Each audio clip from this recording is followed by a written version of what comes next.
Following the end of World War II and the use of nuclear weapons in the world, there was a whole run of science fiction movies, most of them really, really bad movies.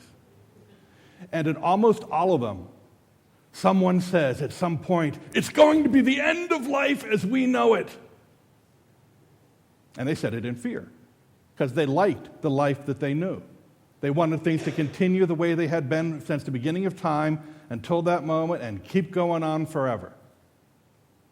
Well, the good news is that's not going to be the case. We have been made a new creation. So this moment needs to be for us the end of life as we know it, and the beginning of life as it ought to be. A life where we are kind to one another, where we speak what is true, where we live in love with all people. Now, has anyone seen that on the news yet, that that's actually happening anywhere in the world? I didn't think so. I haven't seen it either. I haven't seen the news for a few days, but I hadn't heard anything, and I figured someone would have said something if peace broke out all over the earth. So it's up to us to allow the Spirit of God that makes us a new creation to let it loose on the rest of the world, beginning in our homes and our work and our play and our church community and the world in which we live. And it begins now. This is the end of life as we know it. It's a huge transition. And this is a time of year when there are many huge transitions taking place. The little children who were in preschool are moving to kindergarten. In preschool, they were like, we know where everything is, we got it down, we're covered with this, it's fine. Now they're told you have to go again to school, go to kindergarten. Well, I won't know the teacher, I won't know where the bathroom is, I won't know where this is, and it's scary. And kindergartners get to graduate now to first grade. And eighth graders get to go to high school. And high schools graduate and move on to the rest of their lives, whether it's to college or to careers or whatever it might be. And every one of those transitions is fraught with fear. Now, I know in the first reading from Ezekiel, it talks about God taking the topmost branch of a tree, plucking it off, and planting it. Now, I know it's a tree, but in sermons, like in poetry, you can anthropomorphize anything you want. You can make it act just like us. So in my head, that little sprig on the very top of the tallest tree, when it was plucked off, was going, wait a minute. I took all these years growing with this tree, being the topmost piece, and now the tree's gone. Now what am I going to do? How am I going to live? Where am I going to get the nourishment and the nurturance from the earth? I can't just be up here all alone on myself. What's going to happen? And God takes the sprig and plants it. And the tree looks up where it used to be and looks down where it is and says, oh, great.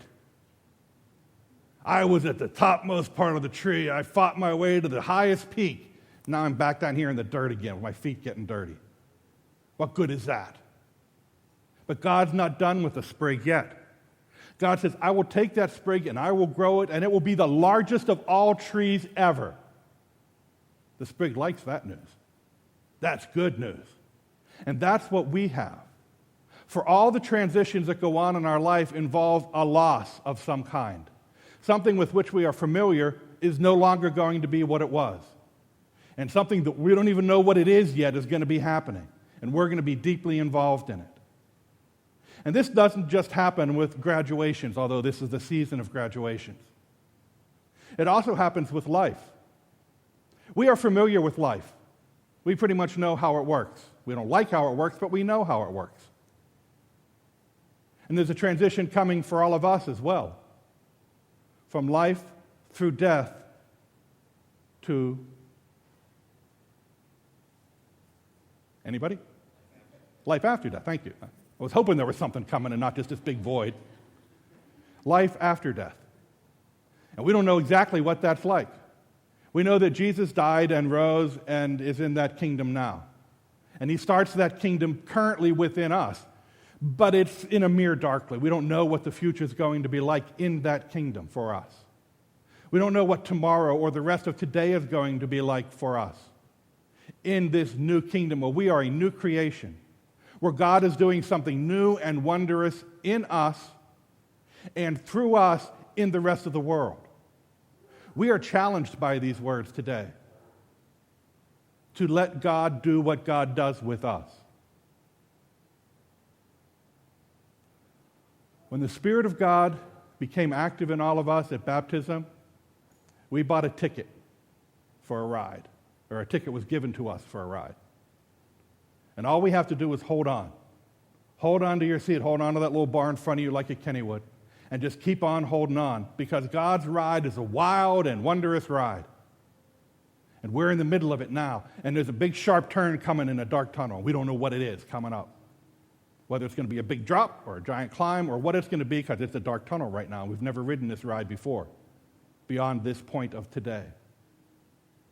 But what we're called to do is to trust that the God who put God's Spirit within us at baptism, who called us and made us a new creation, who forgives us every sin we've ever committed, will not abandon us in this moment, will not abandon us into the future, will be with us through whatever may come.